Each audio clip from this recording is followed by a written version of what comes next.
අතීතයේ ලස්සන ගම්මානයක සමන් කියලා දර කපන්නේ හිටියා. සමන් හිටියේ එයාගේ අම්මත් එක්ක. අපේ මේ සමන්ට ගොඩක් සල්ලි සැප සම්පත් තිබුණේ නැති වුණාට හරිම ලස්සන කාරුණික හදවතක් තිබුණා. ඒක ගමේ හැමෝම දැනගෙන හිටියා. සමන් උදේම නැගිටලා ගෙදර වැඩ ඔක්කොම කරලා අම්මගේ කකුල් දෙක අල්ලලා වැඳලා මම අම්මව කොහොම හරි සනීප කරනවා කියලා තමයි දර කපන්න පිටත් වෙන්නේ. සමන්ගේ අම්මා දැන් ගොඩාක් කල් ඉඳන් ලෙඩ වෙලා ඇඳ උඩ තමයි ඉන්නේ. අම්මගේ කොණ්ඩේ ගිහිල්ලා හොඳටම කෙට්ටු වෙලා. ගමේ විද මහත්තයා නම් කියන්නේ මොකක් හරි ආශ්‍රයයකට විතරයි සමන්ගේ අම්මව හොඳ කරන්න පුළුවන් කියලා. මේ සමන් කොච්චර හොඳද කියනවනම් එයා ගස්වලටත් මනුස්සයන්ට වගේ තමයි සැලකුවේ.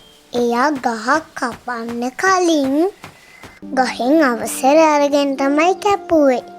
එයා කවදාවත් කොච්චර සල්ලි ඕන වුණත් නිකරුණේ ගස් කැපුවේ නෑ.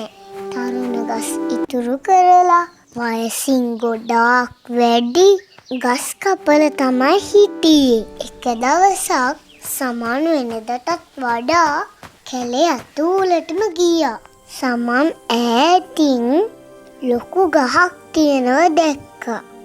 ළඟට ගිහින් බැලුවම ඒක අතු විහිදිලා ගිහිපු විශාල ගහක්. මේ ලස්සන ගහ දැක්කම සමන්ට කපන්නත් දුකයි. ඒත් අම්මට බෙහෙත් ගන්න ඕන නිසා සමන් අතු ටිකක් කපා ගන්න හිතුවා.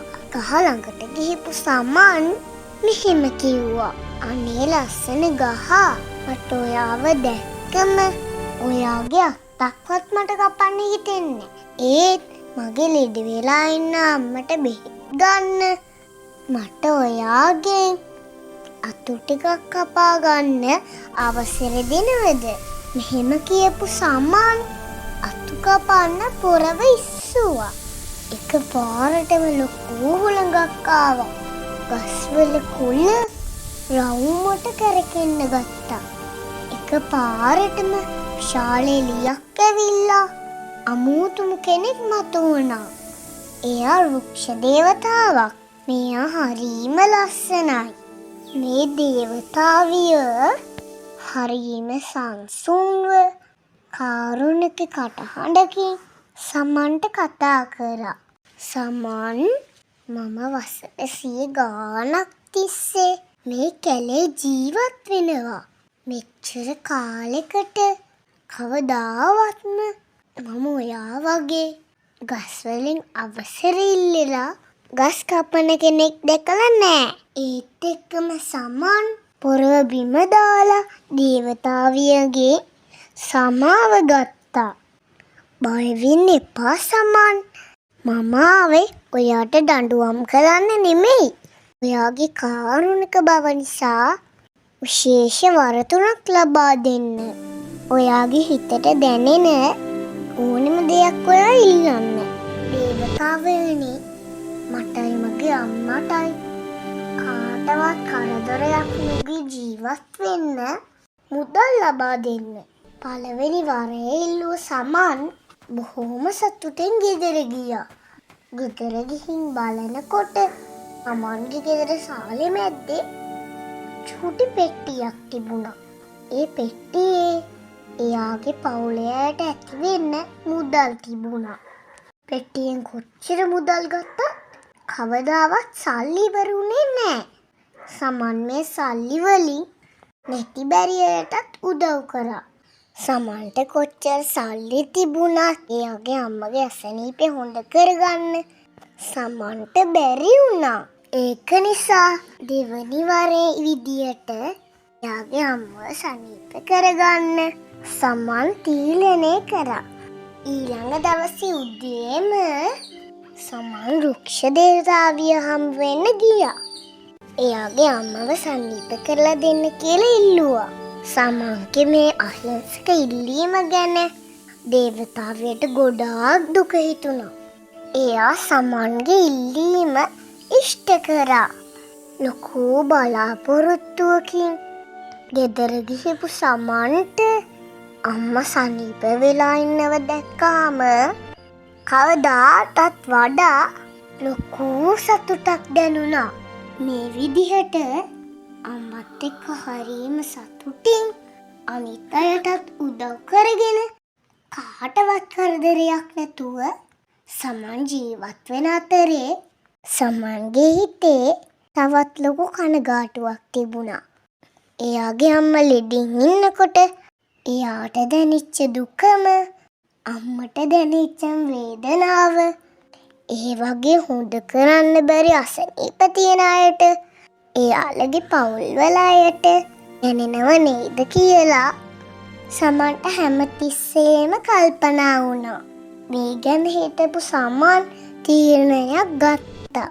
දවසක් උදේම සමන් ආයමත් රුක්ෂ දේවතාව හම්බෙන්න ගියා.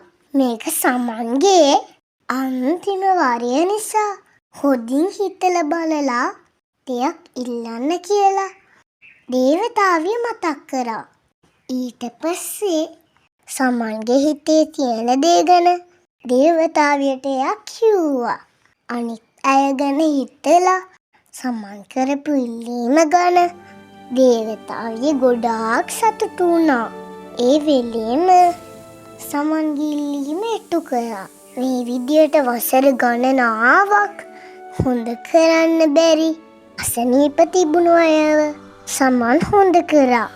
වයසට යන කල්ම අනිත් අයට උදව් කරපු සමන් හරිම සතුටින් ජීවිතයෙන් සමුගත්තා.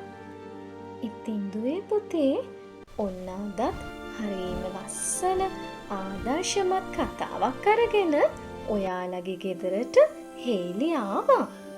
අද කතාවේ සමන්ට එයාගේ ජීවිතය ආලෝකමත් කරගන්න පුළුවන් වුණේ තමන් වගේම අනුන් ගැනත් හිතපු නිසා. වර 3ම තමන් ගැනම විතරක්ම හිතලා ඉල්ලන්න පුළුවන් වුණත් සමන් එහෙම කළේ නෑ. තමන්ට දැනෙන වේදනාවම අනිත් අයටත් දැනෙනව නේද කියලා සමන් තේරුම් ගත්තා වගේම පුංචි ඔයාලත් මේ හොඳ ගතිගුණය ඔයාලගේ ජීවිතවලට හොරු කරගන්න. අන්න එදාට සමන්ගේ ජීවිතයට වගේම පුංචි ඔයාලගේ ජීවිතවලටත් ඔයාලා ආසම කරන සතුට හැමදාටම රැඳිලා තියෙයි. එහෙනම් මේ වගේම ලස්සන ආදර්ශමත් කතාවක් අරගෙන හේලිගේ කතන්දර ගෙදරින් අපි ඉක්මනින්ම එන්නම්. එතකන් පුංචි ඔයාලා අම්මලාට කියලා අපේ channel එක subscribe කරලා හේලිගේ කතන්දර වලට like කරලා තියන්න. ඉතින් එන්නම්.